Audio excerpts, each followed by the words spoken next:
Welcome to this historical explainer. We're jumping right into a region of absolute mind-bending contradictions today. I mean, think about it. This is a place in the Indian subcontinent that literally gave the world the absolute peace of the Buddha, right? But it also saw some of the most ruthless, blood-soaked conquests in all of human history. Today, we're tracking how a single ancient territory went from a terrifying superpower that shaped the map of Asia to a modern state fighting just to maintain its own identity. Let's get into it. To do that, we're going on an epic 2,500-year journey. We'll start with the rise of Magadh, move into the Mauryan superpower, experience the Golden Age, cover the invasions and decline, dig into British rule and rebellion, and finish up with the birth of modern Bihar. Now, to really grasp the sheer scale of the empire we're talking about, we have to start by asking a pretty wild question. Why did a world-conquering military genius like Alexander the Great decide to just turn his armies around and go home, instead of pushing deeper into the Indian subcontinent? Well, as we'll see, it wasn't just the climate. It was the terrifying rumor of what was waiting for him in the east, the unstoppable forces of Magadh. Section 1. The Rise of Magadh. Our story kicks off around 500 BCE in a time of fierce regional competition, constantly shifting alliances, and some truly brilliant early statecraft. Long before modern nations were even a concept, this land was split into 16 Mahajana Padas. And these weren't just simple tribal camps. They were highly organized states. Some were classic monarchies, sure, but remarkably, some were actually functioning republics where elected representatives made the rules. And this was happening centuries before similar systems popped up in Greece. So you have these 16 fiercely competitive states, and the ultimate prize, total dominance. And honestly, the path to that dominance looked a lot like a real-life Game of Thrones. Just look at two rulers from the Haryanka dynasty. First, you've got King Bimbisara. He was a master diplomat, expanding his territory through strategic marriages to 3 different princesses. Pretty smart, right? But his son, Ajatashatru, he took a much darker approach. He literally murdered his own father to steal the throne. Then he waged absolute ruthless war. He famously weaponized his chariots by attaching swinging maces to them to just crush enemy ranks, relentlessly conquering neighboring states like Vaishali. Section 2. The Mauryan superpower. Let's fast forward a bit through the Nanda dynasty and into the Mauryan era, because this is the exact moment Magadh transforms from a local heavyweight into a massive continent-spanning force. The scale here is just staggering. Under Chandragupta Maurya, Magadh commanded a standing army of 600,000 infantry, not to mention tens of thousands of cavalry and war elephants. I mean, no wonder Alexander the Great stayed away. And when Alexander's successor, Seleucus, decided to try his luck, he was absolutely crushed by this massive force. He was forced to surrender huge swaths of territory in what is now Afghanistan and Pakistan, and he even had to marry his daughter off to Chandragupta. So, how exactly do you fund and feed an army of 600,000 men in the ancient world? That is a logistical nightmare even today. Well, it boiled down to 3 massive economic engines. First, they controlled the iron mines in modern-day Jharkhand, which gave them incredibly advanced metal-tipped weaponry. Second, they implemented strict agricultural taxes on their super fertile lands, taking about 16 to 25% of the yield. And finally, their capitals were absolute strategic masterclasses. Pataliputra, which is modern-day Patna, was basically an impenetrable water fortress surrounded by massive rivers. A surprise attack was practically impossible. Now, this brutal era of expansion peaked with Chandragupta's grandson, Emperor Ashoka. And the duality of Ashoka is just wild to think about. On the one hand, you've got the conqueror. Legend has it he murdered 99 of his own brothers to secure the throne, and then waged a war in Kalinga so devastating that people said the rivers literally turned red with blood. But then, witnessing all that slaughter, it completely broke him.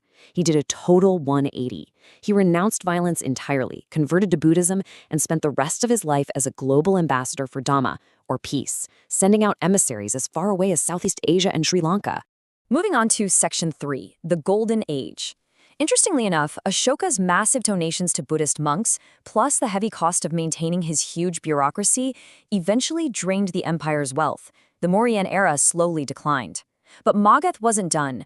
Under the Gupta dynasty, the region entered an era of unparalleled intellectual prosperity. Just look at these numbers. They built Nalanda University, which was essentially the ancient world's most exclusive Ivy League. We're talking over 10,000 international students flocking there from across the globe, taught by a massive faculty of over 2,000 members. The entrance exams were notoriously brutal, and for centuries, this place served as a massive beacon of global learning. Section 4. Invasions and Decline. But as history repeatedly reminds us, no golden age lasts forever, right? Magadh's incredible wealth, both its material riches and its intellectual treasures, eventually put a massive target on its back for foreign conquerors. And the decline was devastating. In the 12th century, a Turkic general named Bakhtiar Khilji invaded and tragically burned Nalanda University straight to the ground. Its massive library of irreplaceable manuscripts was completely turned to ash. By 1526, the region was swallowed up by the newly established Mughal Empire. Now, there was a brief, brilliant spark of local resistance when a hero from Bihar named Sher Shah Suri actually managed to defeat the Mughals and temporarily kick them out. But eventually, the Mughal grip tightened once again. Section 5. British Rule and Rebellion. Centuries later, just as Mughal power was starting to fade, a completely different kind of conqueror showed up. They didn't arrive over land on horseback. They came by sea. And they were a massive corporate entity laser-focused on extracting wealth. The British East India Company was incredibly methodical. They set up their first factory in 1612. By winning the Battle of Plassey in 1757 and then the crucial Battle of Buxar in 1764, this private corporation managed to grab direct tax control over Bengal, Bihar, and Odisha. They systematically wrecked local agriculture and completely shattered the local textile industry just to force the region to rely on British exports. As you can imagine, this ruthless economic extraction built up an incredible amount of resentment.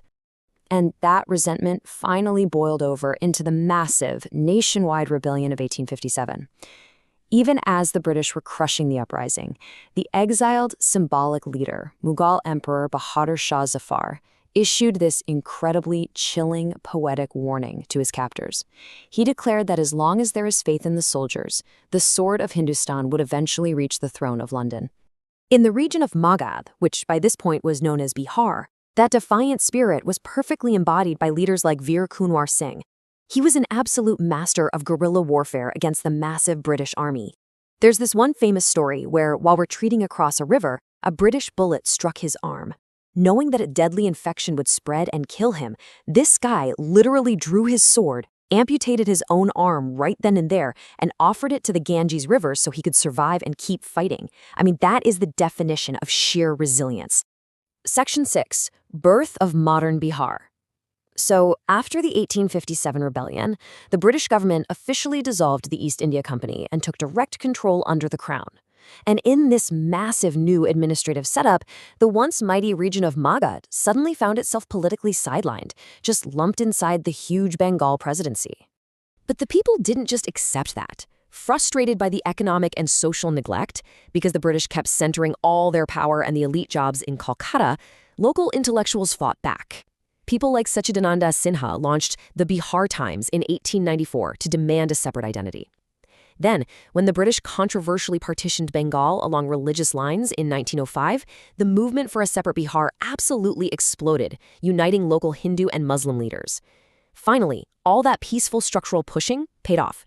In 1912, Bihar was officially recognized as its own separate state on the map. Which brings us to our final thought. How does a land that fielded armies so massive they terrified Alexander the Great, a land that built the greatest universities in the ancient world, find itself fighting a bureaucratic battle centuries later just to get recognized on a map? Well, as we wrap up this explainer, I'll leave you with this. History is deeply, beautifully cyclical.